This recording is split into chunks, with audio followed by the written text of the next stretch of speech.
Hi everybody, welcome to this video.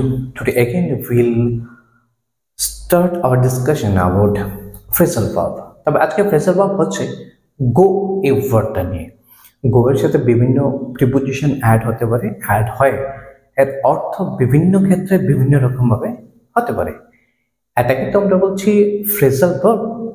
চলো এবার দেখে নিই এই go দিয়ে কি কি phrasal verb হচ্ছে, তবে আজকে আমরা শুধুমাত্র পাঁচটা দেখে নেব।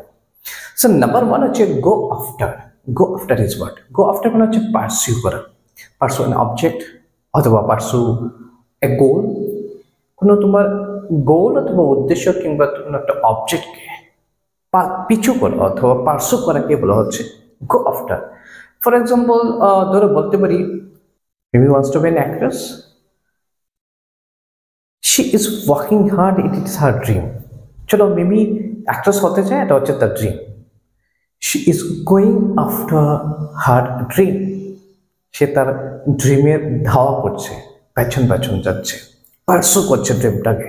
ওকে, in that case we can use go after, right? Next দ্বিতীয় নম্বরটা হচ্ছে আজকে go away. Go away basically দুটো অর্থে ইউজ হতে পারে। নাম্বার ওয়ান আমরা যদি বলি গো এওয়ে মানে হচ্ছে টু লিভ এ প্লেস, অর্থাৎ একটা জায়গা থেকে কিছুক্ষণের জন্য বা কিছু দিনের জন্য চলে যাও।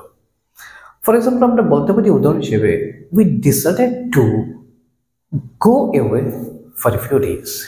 We decided to go away for a few days. কিছুদিনের জন্য আমরা যাওয়ার একটা ডিসিশন করলাম, রাইট? এবার আমরা বলেছিলাম গো অ্যাওয়ে দুটো অর্থে ইউজ হতে পারে। গো অ্যাওয়ে আবার হতে পারে ডিসঅ্যাপিয়ার, অদৃশ্য হয়ে যাওয়া, এটা বোঝানোর জন্য। যেমন ধরো এক্সাম্পল হিসেবে আমরা বলতে পারি the medication should make the pain go away. অর্থাৎ এই ওষুধগুলি খেলে তোমার ব্যথা দূর হবে, ডিসঅ্যাপিয়ার হয়ে যাবে, অদৃশ্য হয়ে যাবে, right? The medication can make the pain go away. সেভাবে ইউজ হতে পারে।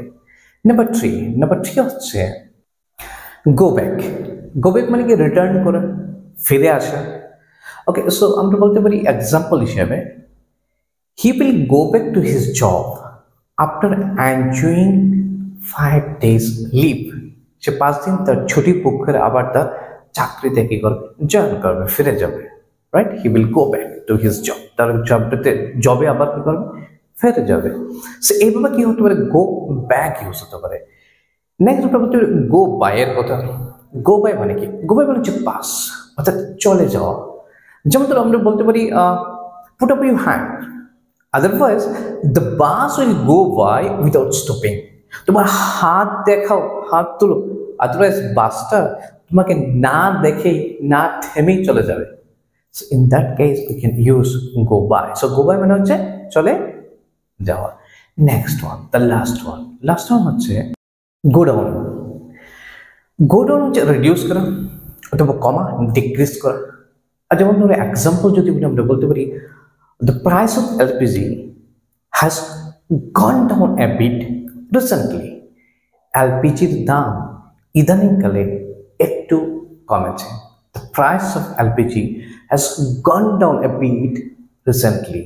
সেখানে গন ডাউন মানে হচ্ছে কি কমে যাওয়া, reduce kora, decrease hua. Okay, so in that case we can use go down. So these are the 5 group verbs that we have learned today, and you can use these also in different situations, right? So thank you very much for watching this video, and I think you have got it what I wanted to say through this group verb. And in next video we'll come up with more phrasal verbs also, so keep watching. Thank you.